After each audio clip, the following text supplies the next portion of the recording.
welcome to 3 Count Commentaries. This is your host, MagMongoSlade. Today, we're going to talk about AEW Collision.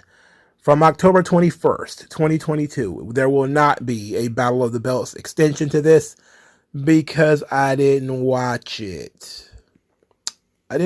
Sorry. Didn't watch Battle of the Belts. I was busy. I didn't miss anything, and you didn't either. And to be quite honest, Collision is a completely skippable wrestling show. But until we make the decision to stop watching Collision, which might be coming up soon, we're going to continue doing Collision. So for news and notes, what are we going to talk about? We're going to talk about Darby Allin being DD. We're going to talk about the Mystico debate.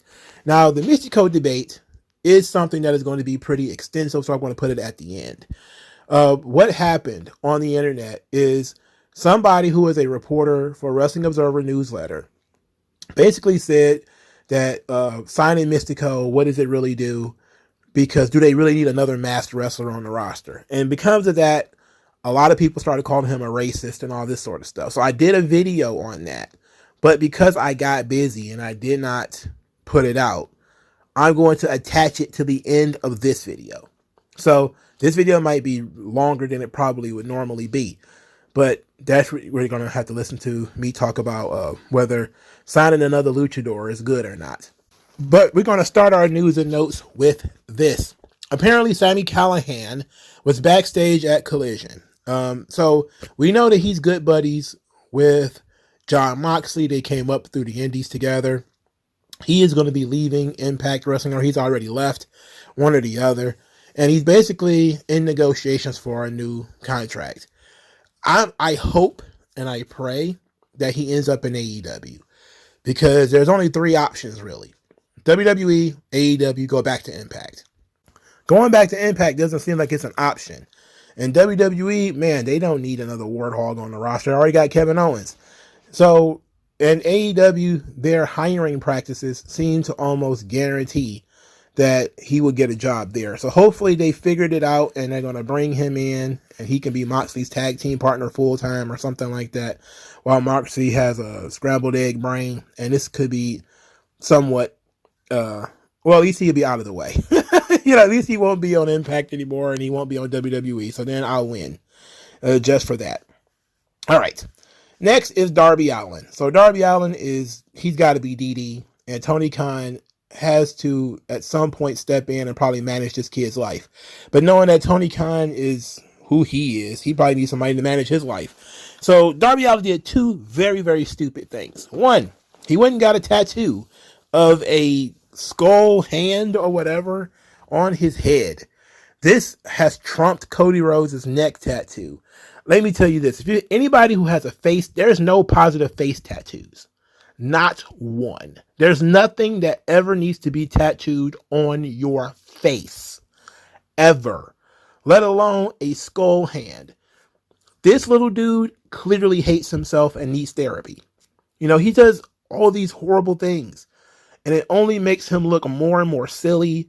And I looked at that and was like, what would possess you to get like an arm tattooed on the side of your goddamn face? Why? Why would you do that? Now, I know it's your face. I can't be mad at you. It's your face. So I'm not angry that he did this. I'm not even surprised that he did it, because I'm looking at it and saying to myself, it's kind of on brand for Darby Allin. This kid seemingly hates himself and would rather get face tattoos and try to hurt himself or even do things that could end his own life rather than go to therapy. He went through a very traumatic event in his life, and I haven't heard the first about him going to talk to somebody about it or trying to put his life together. It's just kind of immediately been, I'm half dead. And I'm just kind of like, oh, okay. That's perfectly normal. Perfectly normal for you to pretend that you're half dead and now to get the hand of death tattooed on your forehead. Perfectly normal stuff. But that's not Tony Khan's business. He can't do anything about this idiot going to get a dead baby's arm tattooed on his head or something like that. This Nitro Circus fiasco, though, he might want to have a sit down with Darby Allin about it. So what happened? So apparently Darby Allin fractured his shoulder somehow in some spot or in some match. And yet, he went on Nitro Circus, which is like the X Games, but it's like fire and all this kind of stuff. And he did a motorcycle stunt where he rode down a slope and was supposed to do a loop-de-loop or whatever in the air. So he says, right before he does the stunt, yeah, my shoulder's fractured a little bit, but, Nitro Circus is in town, so I said, screw it, I'm going to do it. Hope you guys like it. And then he just goes down and whoop, goes up in the air, does not go the full revolution over, falls right on the shoulder that he fractured. Just rolls, gets back up. And I just looked at that and was like, if you're Tony Khan and you're paying this guy, you're paying this guy a lot of money, by the way. At least I would hope so. And he's perpetually stupid like this, you would eventually have to step in, right? Like this guy's talking about climbing Mount Everest and people die climbing Mount Everest. This guy, why do you have him on your roster? Now, you may say, well, Mongo, he's an independent contractor. Look, he's an investment. All talent are investments. Athletes are an investment, especially if they're important to storylines or they're important to your fan base. Darby Allin is supposedly going to be a part of Sting's final match. Sting said in 2022 he wanted Darby to be part of his final match as his tag team partner. If Darby Allin does something stupid, like go to Nitro Circus and tries to do a motorcycle flip and ends up tearing up his shoulder and now he can't do it, that affects business. You cannot allow him to continue to screw up business this way. Now, I don't think he made his situation worse, but that's a near miss. That's what it's called a near miss.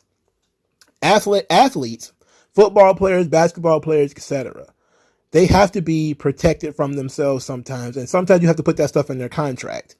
I know that football players have it at the very least, that they cannot engage in certain behaviors or conduct that may put their body in danger, that may cause injury. I think Hollywood actors have the same sort of thing, which is why John Cena or The Rock can't just wrestle and do movies at the same time.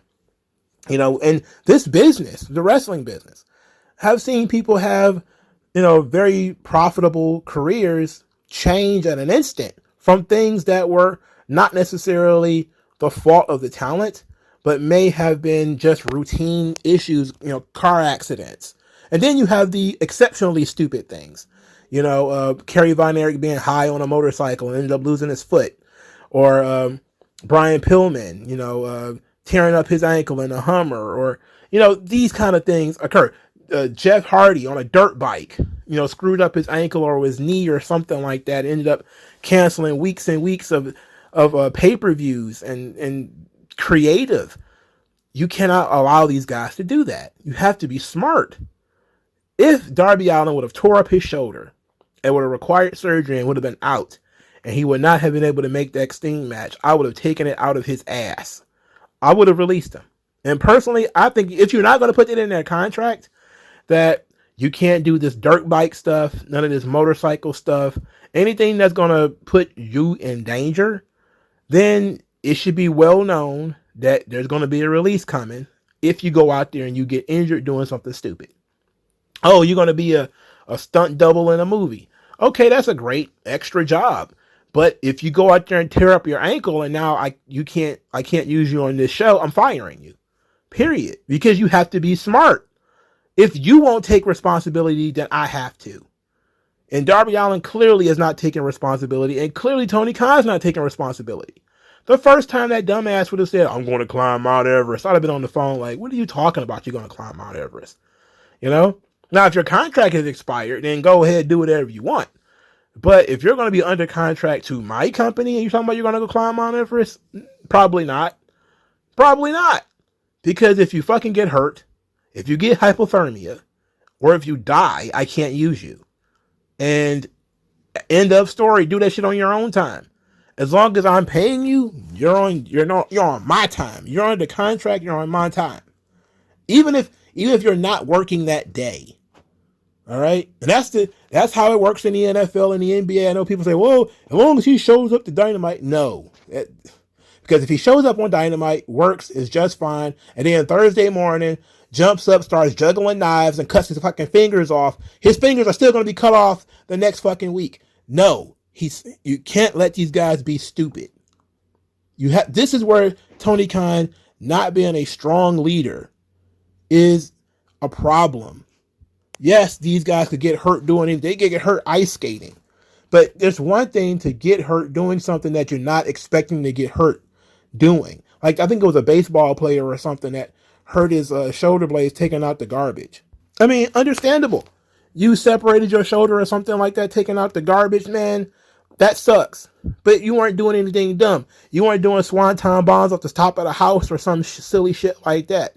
You weren't out doing something that could potentially throw your shoulder out.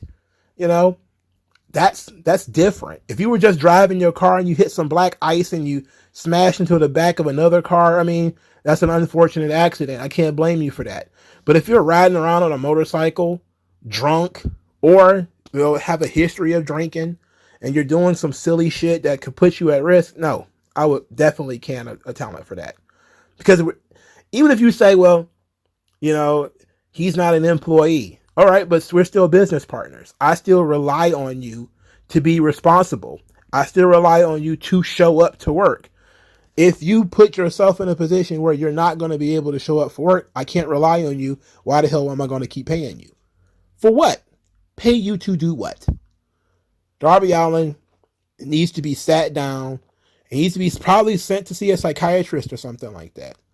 Because a lot of his behaviors are very, very weird.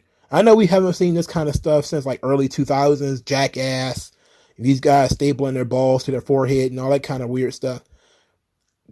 But those guys ended up being like drug addicts and shit. That kind of stuff happens. You probably need to just ask this guy to chill at the very least. Make sure he's okay. You gotta play it nice. Hey, Darby, are you all right? You doing well? Yeah, I'm fine. How about not doing that dumb shit or running that by me first? Let me know you're going to do this Nitro Circus shit. And then we can try to find a way for you to do it safely and not in a way where you're going to get a concussion or separate your shoulder or something else. Like, we're worried about the shoulder that was already fractured. Hell, he could have broke his fucking neck. All right? He could have bent his arm all the way around. Anything could have happened. He's not in control of what he goes up and what happens when he comes down. Why would he put himself in that position? Why would you be okay with that? But Tony Khan doesn't have no stroke over these guys, so whatever. Let's get into this show. Bryan Danielson defeats Andrade El Idolo. Look at me. Look at me. Look at me. So, really solid match. Tony Khan went on Twitter, said that he had a dream match planned for Collision. Everybody instantly thought, oh my God, Mystico versus Danielson. Holy shit, that's going to be so good. Nope. It was Andrade El Idolo versus Bryan Danielson. A match for no reason. Two baby faces wrestling each other for no reason. And then all the dorks went into the archives and was like, yes, this match happened on SmackDown. And I forgot that it did occur. Look, even if it didn't happen on SmackDown already, I don't consider this a dream match. I would have liked for them to work their way into it. But then again, Danielson said, look, this is his last contract or his last year or whatever. They're just throwing Danielson in there with anybody. So they worked the match. It was a good match. Both of these guys are very good. But you're not going to get anything out of it. Just good match on TV. Lights go out. Lights come back on. Malachi Black smashes Danielson in the face with the black mask. Danielson is KO'd. I'm thinking, holy shit, Malachi Black versus Danielson? Now that could be fun. That could be money. You could put that on Full Gear and I would be very, very interested. I would want them to be fighting over something, like something legitimate, but okay, this is a good start, but they decided to not stop here. Instead, they had Malachi Black and the House of Black show up multiple times throughout the show. For instance, match 6, FTR versus 2 Black Jobberellos, featured the House of Black jumping FTR after the match. Okay, so I'm thinking, all right, so Malachi Black is going to be feuding with Danielson. while his boys are going to feud with FTR. Not exactly favorable. Thought maybe House of Black, Blackpool Combat Club, they could have a thing. And that could be more fun. And then they sort of teased that in the main event. But before we really get into the main event, we got to talk about that match. The Blackpool Combat Club, which is Wheeler Yuta and Claudio Castagnoli, wrestled Ricky Starks and Big Bill. So Yuta ended up carrying this match. 90% of the match is Yuta getting his ass kicked and being mocked and clowned by Ricky Starks and Big Bill. I mean, they're dancing, smacking him in the back of the head, just sunning them all over the place. It was really embarrassing. JR ended up calling Claudio Cesaro and had to apologize and basically, the action of this match is so awesome. I lost track of what's going on in now. I'm like, okay. All right, no problem. It's not a big deal. Not to me anyway. I know a lot of people probably flipped their lid because JR botched again, but he's 76 years old or something like that. It's all right. So House of Black do come out. And they come out to interfere, and they take out Claudio, leave Yuta by himself. Yuta gets pinned. Then they come in the ring and they jump Claudio. And then FTR come out there. They beat up FTR too. So then Moxley has to come out there and make the save. And so it ends up being Ricky Starks and Big Bill on the same side of the House of Black versus the Blackpool Combat Club and FTR. And I'm thinking, like, what a weird menagerie of people this is. Very strange. Like, they recently had Edge filed for rated FTR or whatever. And he's friends with these guys, FTR. So I thought, okay, so maybe Malachi Black is going to feud with Danielson. And then the other two are going to feud with FTR. And it's going to lead to a 6-man where it's going to be FTR and Edge versus the House of Black. That could be fun. And then, but now I'm sitting here like, everybody's just they're kind of jumbled up here. You know, it's like, I'm not sure who's feuding with who, and nor am I sure why. Like, I'm not sure why the House of Black is siding with Ricky Starks and Big Bill. If it was just basically House of Black is on some, we run Collision kind of shit, which would make perfect sense. And as a faction, you probably feel like you should run the brand, since they're Collision exclusive. As far as I know, they're Collision exclusive, which is Malachi Black's plan. And Tony Khan he's going to tell him otherwise. It sounds to me like Tony Khan is going to give him what he wants and just make some Collision exclusive guys. All right, so now they're going to be like the Kings of Collision. So they want to be the Kings of Collision. They're going to take over the brand or whatever, and they're going to do so by taking out all the top guys. All right, fine. But why are they siding with Big Bill and Ricky Starks?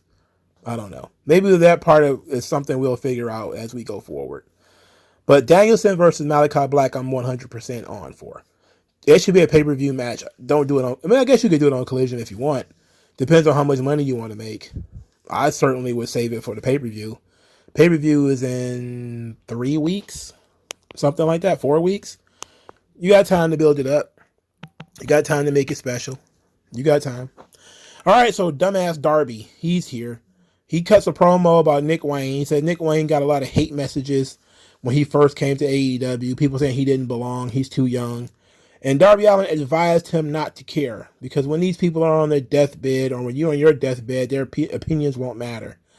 But Nick Wayne listened to them. He gave in.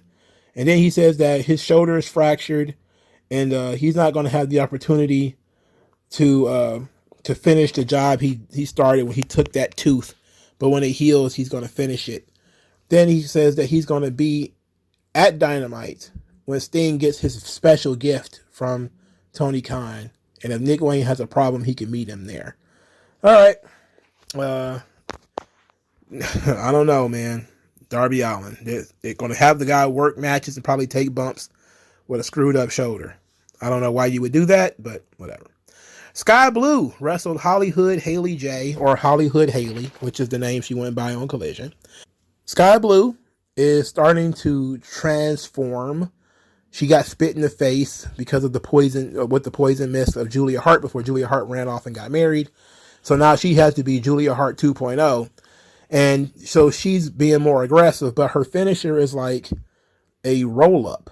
It's dumb. How about she gets a real finisher? I don't know if that's, I don't think I've ever seen the girl's finisher before, but it doesn't match her intensity, the intensity that they want the character to have.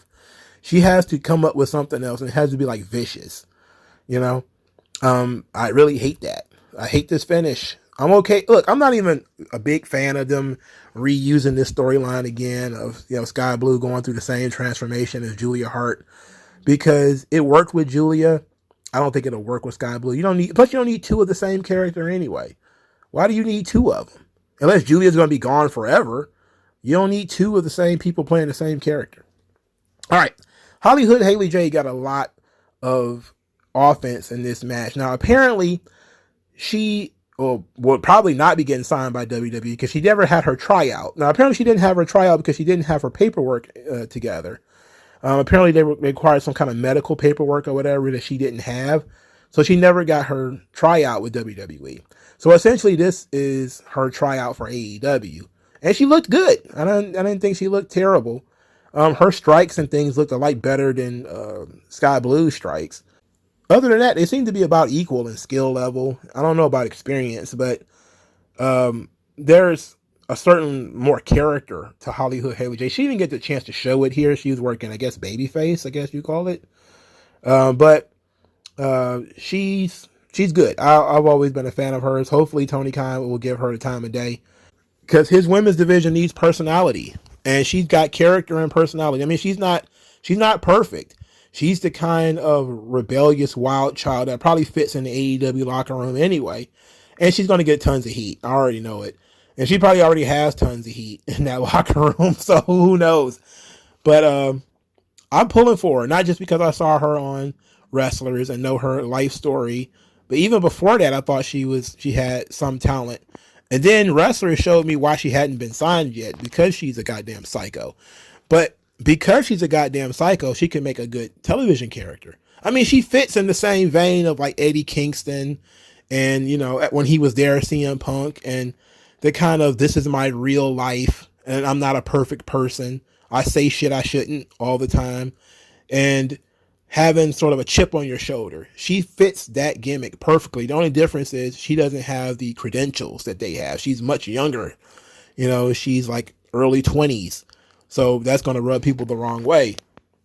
But her character being herself and her being authentic on television could bring a different level to that women's division. It's something they desperately need, because most of that women's division is absolutely terrible. So hopefully Hollywood Haley J gets a chance to bring something to the women's division of AEW, because WWE would definitely probably force her to smooth out her rough edges, which will actually turn her into a more of a WWE doll than anything. But instead of letting her be who she is on a bigger stage, which is probably what AEW would do better. And so it'd probably be better for her anyway.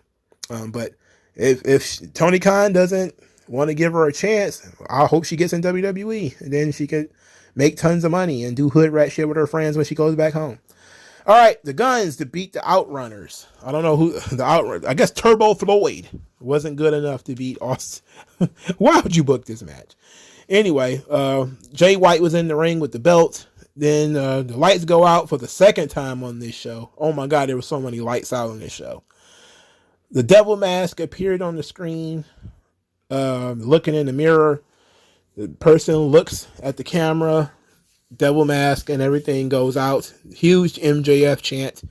Jay White is pissed. He storms off, and that's the end. That's it. Nothing, no additional information is given. No promo, nothing. All right, so the devil is haunting Jay White now. All right, this better be good. I can tell you that much. It better be good. Orange Cassidy and Chris Statlander are backstage. Chris Statlander was pacing. She needs to get a pump. And there was some reason she couldn't go to a gym and get a pump, so she had to start squatting the interviewer. Very weird decision. The fourth match on the show made no fucking sense. Jeff Jarrett versus Eddie Kingston in a Memphis street fight. And despite the fact that Eddie Kingston has 2 belts, this match is non-title. And here's the weird decision. That if Jeff Jarrett wins, then Jay Lethal gets a championship match or Ring of Honor title match out of Eddie Kingston. This match was 4-on-1, where Satnam Singh, Karen Jarrett, Jeff Jarrett, and pretty much everybody is beating the shit out of Eddie Kingston. He's been smacked and beat up and thrown off everything. Jarrett is being covered in ketchup and mustard. Around this time, well, no, it wouldn't have been around this time that TNA announced that they were coming back. But I remember as I was watching this, I was thinking, man, Jarrett should probably go back home to TNA and try to get that company back on track. You know, try to help that company get back on track. Because staying here in AEW, it might be fun and all, but he's so directionless here. And he's not really even helping Jay Lethal get over. Anyway, this match was so stupid. Jeff Jarrett getting hit in the face with hot dog buns. Jay Lethal does a RKO from the ramp through the table to Eddie Kingston. Of course, that wasn't the finish. Why would it be? Why would you doing a cutter off a ramp through a table be a finisher in wrestling these days? It's in no way a finisher. Everybody just beats up Eddie Kingston for the next 10 minutes, 15 minutes maybe. Then Jeff Jarrett hits the stroke. He kicks out. They continue to whoop his ass. He hit him with the stroke again. Then he gets pinned. Eddie Kingston lost the match to Jeff Jarrett. And I know I think I heard the collective groans of the internet, like, oh, Jarrett won. You know, you could hear the collective stomach ache that these guys had. All right, so who cares about Eddie Kingston, really? I mean, come on. Eddie Kingston cut a promo later. Now, this was very good. I loved this. This was phenomenal. He's backstage. He's covered in blood and ketchup and mustard, and he's beat up. He's taking his tape off, and he doesn't want the doctor to touch him. And he looks into the microphone, and he says that the guy that he knew, the Jay Lethal he used to know, loved wrestling. The cruel mistress who will never love them back. He said, then you started hanging around this carny son of a bitch, Jarrett. And he says, what kind of man calls another man who isn't his family uncle? Then he says that Jay Lethal isn't a man or a wrestler or a pro wrestler. Then he says if he was a man and he was a pro wrestler, he wouldn't bring Jeff Jarrett to their championship match. And he hope he doesn't bring his mom either. Then he starts calling Jay Lethal Jamar. That's his real name. Don't bring your mama to this match, Jamal. I mean, I love your moms. I met your moms once or twice. Don't bring your moms, Jamal. Don't do that. I love her spaghetti and her meatballs, man. It was so good. But don't bring your moms, man. Because I'm going to kick your ass and she going to know you deserve it, brother. And I was like, this is so good. And he's like, you got to find yourself. You got to find yourself, Jamar. Damn you, Jamar. God damn you, Jamar. Sorry. He called his man by his government name. All right. I love this promo. Eddie Kingston is a hell of a promo. I'm not much on Eddie Kingston as a wrestler, but as a personality, I believe in him. You know, I believe everything that he says. You know, he says things with such conviction and such passion. He does a really good job. Unfortunately, he eventually has to get in the ring, and that stuff that he calls wrestling has to happen. But whatever. I don't know how we got into a Memphis Street fight. We didn't need to have a Memphis Street fight. Jarrett didn't need to win this match. But then again, I'm defending Eddie Kingston. He's fat! Moving on. The Acclaimed and Billy Gunn were backstage doing something, and Max Caster asked the interviewer if she wanted to use a belt on him. I'm like, what the fuck? What is the end game for this? What's the point of all this? Of him being socially awkward? What's the point of this? Where is this going? Moving on. Miro defeats Action Andretti in a match that was entirely too long. CJ Perry was sitting at ringside, smiling and clapping as Miro stomped the shit out of this guy who wanted to be her client. Apparently, from this storyline, I guess we can glean that CJ is doing all of this to focus Miro and to motivate Miro. That she doesn't really care about these guys. Because we've already seen that she tipped her hand here when she was smiling and applauding. Instead of trying to stop him, which is what you would do if you were concerned about, oh, this guy could be a client of mine, you would try to stop your husband from stomping a hole in this guy. But instead, she's over there smiling and grinning and yay. I mean, she's just trying to motivate him. She's going to use these guys to motivate Miro. And that's fine. She also did an interview not too long ago where she talked about how much money WWE she made for WWE with the Bobby Lashley storyline and how scandal is money. And she's not wrong. She's not wrong, and that's why they kept doing it. That whole thing with her and Bobby Lashley was huge, especially on YouTube. They loved it, and I'm pretty sure she got a nice little cut out of that. But that's the kind of stuff that she probably wants to do. You know, her and Miro, they probably got paid a grip off that stuff. But them beating up Action Andretti would have been fine if this match wouldn't have been so long. We knew Action Andretti wasn't going to win. Why did this match last so long?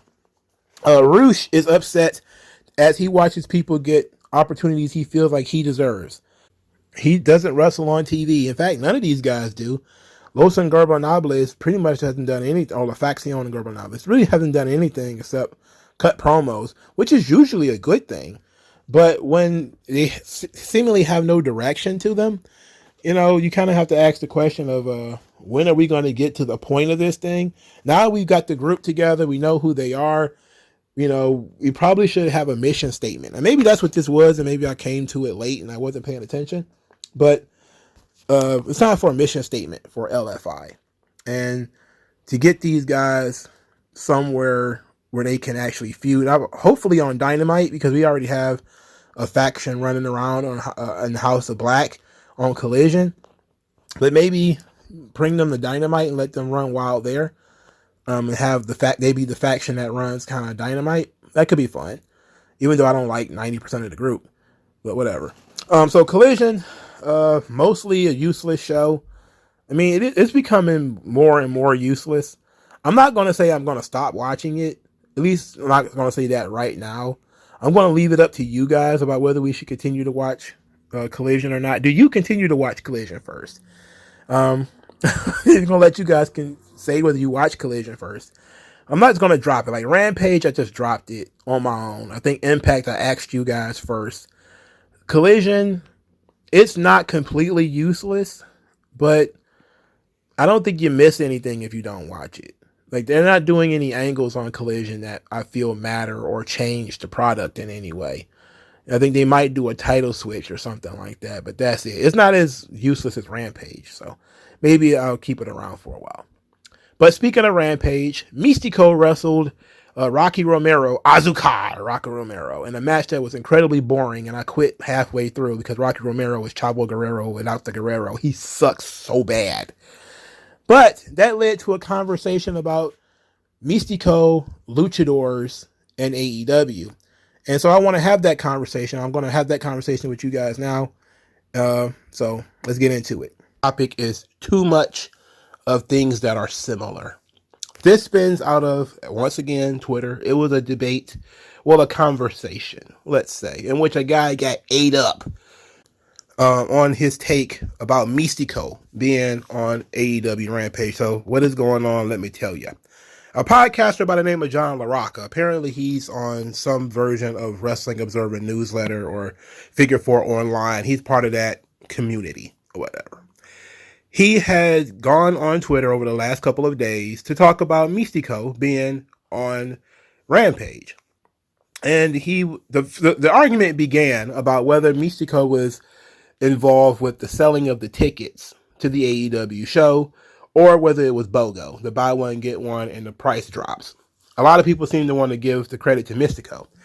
This guy, you know, when he was going back and forth with them, he said, quote, ultimately, another masked luchador in AEW is not going to mean that much. He will be another guy in a mask who just does the same things as the other masked guys the fans have seen already. And then he says, if Mystico becomes a big draw and main event guy in AEW, I will happily eat my words. But with Tony's track record, he would just be another guy with a mask that does high-flying moves in AEW.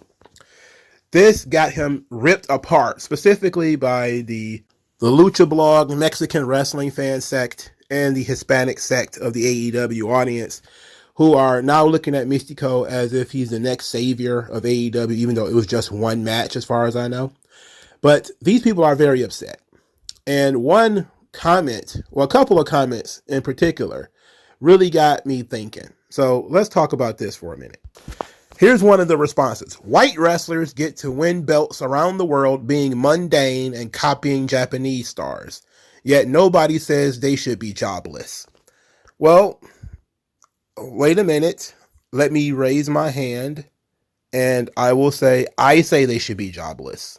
I sit here literally every week talking about random, boring American guys or random, boring white guys, random, boring black guys too. But random, boring white guys especially. I mean, the Kyle Fletchers, the Zack Sabre Juniors. These guys serve no purpose on a wrestling show. And unless you're a super fan, you're not really going to be able to tell them apart. There's nothing specifically special about their look, their attitude, or anything. There's literally nothing. Even the presentation of them is very similar. You know, they're just boring. They're generic guys.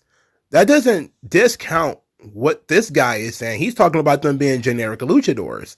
You're talking about generic white dudes. You don't realize it, but you're talking about the same thing, you know? But because of this criticism, people have decided to attack this guy and say that he's a racist, when in reality, he's just being honest. You know, when you have multiples of the same people doing the same thing, they tend not to stand out as much.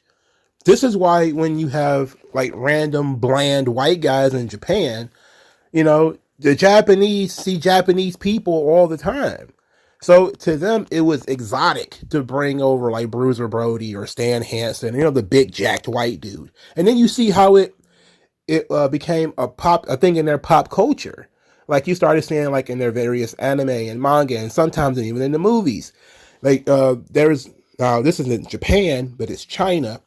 How almost all of the Americans in these movies are huge, jacked, muscular, like Guile from Street Fighter. That would be Japan. But if you look at like Jet Li's Fearless, you had Nathan Jones, who's like an American, but he's like huge and jacked and, you know, all this kind of stuff. They're the Guiles, the Mike Tysons, the Balrog, the Bob Sapp in Japan. You know, they have a stereotype of what Americans are. And Americans are still exotic to them, even after all of these years, which is why you got boring, bland white guys and the Young Bucks get to go over there and make tons of money just being generic white dudes, you know? But they wouldn't make a dime here being generic white dudes because this is America. And there's like, this country is what, 60% generic white dudes? In Mexico, almost every other wrestler anyway, I think probably 2 out of 10 wrestlers are unmasked. That means most people in Mexico wears a mask. To them, it's normal for the guys to walk around in masks. In America, it's not. If you have 1, 2, 3 guys who are wearing masks, then they're exotic, they're different, there's something about them. But if you've got 10, if you've got 15 guys on your rosters wearing a mask, well, it's like having 10 giants, you know? It's like you had 10 Andres. It's like, and to that point, there was a reason Andre the Giant didn't necessarily like wrestling other big guys, you know? He knew that it took away from what he was doing and what he brought and what made him an attraction. What these people don't understand is this is what this guy is saying. That you have an attraction with the Lucha Libre. It can be an attraction in the United States because not a lot of wrestlers wear masks. But the more people you bring in that wear masks, the more normal it becomes, the less likely these guys are to really get over. It's not a question about race. I know that that's the easy way to dismiss what this guy is saying. It's just to say, oh, he's a white guy, therefore he's racist. Instead of thinking about it. If you really think about it, the history of pro wrestling is taking guys who are part of an ethnic group and playing them to a local audience. So part of this issue here is how things have become national. The nationalization of wrestling has made us see everything. Therefore, there's nothing really new for us to experience anymore. We've all seen luchadores before. We've all been exposed to Lucha Libre before. But we know from WCW that when they brought in all of those masked guys, that We all knew they looked different. You know, Psychosis is different from Juventud Guerrero, who's different from Rey Mysterio. But to the uneducated person, this is a Mexican guy in a mask doing flips. This is a Mexican guy in a mask doing flips. This is a Mexican guy in a mask doing flips. And, oh, this is a Mexican guy in a mask that's using a chair as an air guitar. All right? There really isn't that much of a difference between these guys. And it makes it difficult to separate one from the rest of them. Yes, if you pay attention, if you focus, you can learn that there's differences between these characters. But you can't really play it up on a national audience. I'll give you an example. And I'll even use white people. There was a wrestler, his name was The Crusher.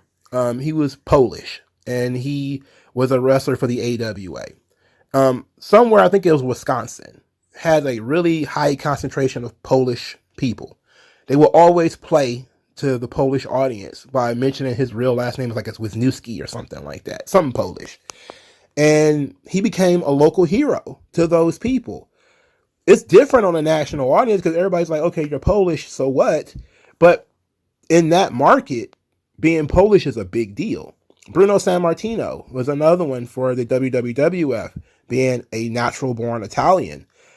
In a market that has a lot of Italians in New York City, it mattered. It made a difference. Trying to do it nationally didn't really work because while there are Italians all over the United States, there's a high concentration of them in New York City. And therefore, it works better in New York City. This is why, you know, when the idea of bringing Mystico in and bring him in, and I don't know where in Texas Rosenberg is. I don't know how close it is to Mexico. I don't know what the Latin population of that area is. But the belief is that because it's a highly Hispanic state in Texas, which has a lot of Hispanic people in it, that Mystico would be a draw there. That's the general idea, the belief of a lot of people who are, you know, arguing with this guy. And that might very well be true. But the question is, why isn't that also for the other Mexican guys who are on the roster? Like, you know, because people don't know what the difference is. This guy is trying to figure out, how is Mystico different from Phoenix or Commander or Bandito or any of the other guys that you have on the roster? And instead of telling him this is how they're different, they're saying, well, you're a racist. You're a racist. You hate Lucha Libre. It's like, he doesn't, I don't know if he hates Lucha Libre or not. I don't know if he's a racist or not. All I know is he lobbied a very valid criticism and you basically shirked from it and just decided to name call. See, that's why we can't really have nice things. You know, I decided to put this out there and say, I understand that when Andre the Giant went to different territories, he was pretty much the only giant, or he was the biggest guy in the territory. If there was an Andre, every time Andre went there, it wouldn't have mattered. It wouldn't have mattered that Andre the Giant was coming to town if you already had a 7-foot guy in your territory. You know? So the idea that we're going to bring the biggest Mexican wrestler of the last decade to this company, that's a big deal. But if you already got half a dozen luchadors on the roster who nobody cares about, why should they care about this guy? Oh, well, it's going to be a big deal to the Mexican audience. All right, but how much are they a part of your milieu? You know, what is the percentage of Hispanic audience in AEW that's going to justify paying Mystico what he needs to in order to make recurring trips to the United States? And you can expand this in any way you like to any wrestlers you like, whether they're Japanese or Mexican or Europeans. Like, European wrestlers used to be an interesting thing here in the United States. Then we had a glut of them. Now there's, you know, almost every other wrestler has some sort of accent. They're from Britain or New Zealand or Australia or something like that. And it ceases to be exotic. It becomes just another part of the stew. They don't stand out as much. So we're all talking about here how you can individualize these characters and how, being a national wrestling promotion, you do have to appeal to a lot of different people. So Tony Khan is not wrong to bring Mystico in. I'm not saying that that's a mistake. What I'm saying is, if you're going to bring Mystico in, you've got to treat him differently than you treat all the other guys. You have to actually showcase what makes Mystico different from the rest of the guys, or you're going to have most of your casual fans talking like this guy. What's the difference between the two? Why? What can you do with him that you could not have done with Phoenix or Commander or Penta or Bandito or anybody else that you picked up on the roster? What's the difference? And that's going to be the challenge for a guy like Dragon Lee in WWE. He comes in, he's wearing the mask, he's using the name that he's been using on the independents and in wrestling in Mexico. How is he going to stand out and be different from Rey Mysterio? And the other luchadors that we have seen in WWE, how is he going to stand out? He's in a position where they're going to have to figure that out. Same thing here. When a wrestler comes on the scene, you have to figure out how he's going to stand out. How is he going to be different than everybody else? Don't even take race into account because it applies to everybody. Everybody has that same situation. Whether they're black, white, gay, straight, whatever. How are you going to stand out in the business? If you were going to stand out because I'm going to put a hood on, all right, and if you go out there and then 3 other people are wearing hoods, well, you just done yourself a disservice. Now you have to do the hood plus something else. You have to do the mask plus something else, the face paint plus something else. You have to continuously add to it, or you better have a lot of charisma, or you better be very, very fucking good to the point where people ignore that you have no charisma and they like your technical prowess. So if you want to say what makes Mystico different is he has more charisma than the rest of them. He's more technically proficient than the rest of them. He speaks English. He has a great sense of humor, or whatever the case may be. Those would have been respectable answers to this guy's inquiry. Not, well, you hate Lucha Libre and you're a racist, because we got nothing out of that. Not, well, you don't say that about generic white guys. Well, I do. All right. I say that about generic white guys and generic black guys and generic homos and all that kind of stuff too. What are you going to say to me? That I hate Lucha Libre? Or you just hate Lucha Libre, Mongo. You hate all the Mexican wrestlers. Okay. Well, nobody's ever going to learn anything about the thing that you like, the people that you like, if your defense of them are just going to be name calling. If you really want to get people involved, you would not resort to name calling. You would instead educate. You would say, this is why Mystico is different. What's why he became such a big deal. In the land of everybody wearing masks, he became a big star. This is why. That would have been a perfect response. Instead of, well, you just hate Lucha Libre. It's like, he's trying to figure out how, when everybody is doing the same shit, this guy manages to stand out. That's what we're trying to figure out. How is he the golden needle in the haystack? How? He can't be the only guy, and he's not the only guy wearing a mask. It can't be the name, because who cares a fuck about his name? It's all about he must be doing something.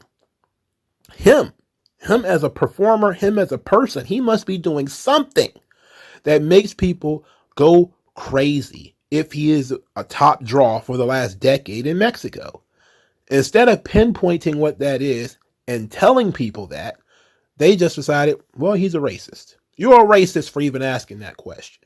Well, good luck. Good luck in growing your audience. Because if everybody's going to look at him like, oh, generic luchador, move on. And that's what people are going to do. And that's how a lot of people have had the response. That's been the second most response outside of, well, that's just Sin Cara, has been, well, he's just another luchador. And they have not done a good job of combating why he's not just another luchador. Why Andre the Giant wasn't just another tall guy. Why, Bryan Danielson isn't just another small, beardy white dude. The rules apply to everybody, not just certain people. It's not just only the generic white guys who have to find a way to individualize themselves among other generic white guys. There's also generic luchadors who have to individualize themselves in a sea of generic luchadors, especially when they're not the first one to come in, but when they're the fifth or the sixth person to come in, essentially doing the same thing and working the same kind of style of match. People need to be educated. That also means you're giving them people time. We don't know if this is going to be Mystico's only match. It could be one of 12 matches that he has, and maybe the first one don't hit, but maybe the third one will. We don't know. But just calling a guy a racist because he asked a question and made a statement don't get us anywhere. And it just teaches us how wrestling is becoming more and more of a social club rather than an industry, rather than a business. All right, talk to you guys later.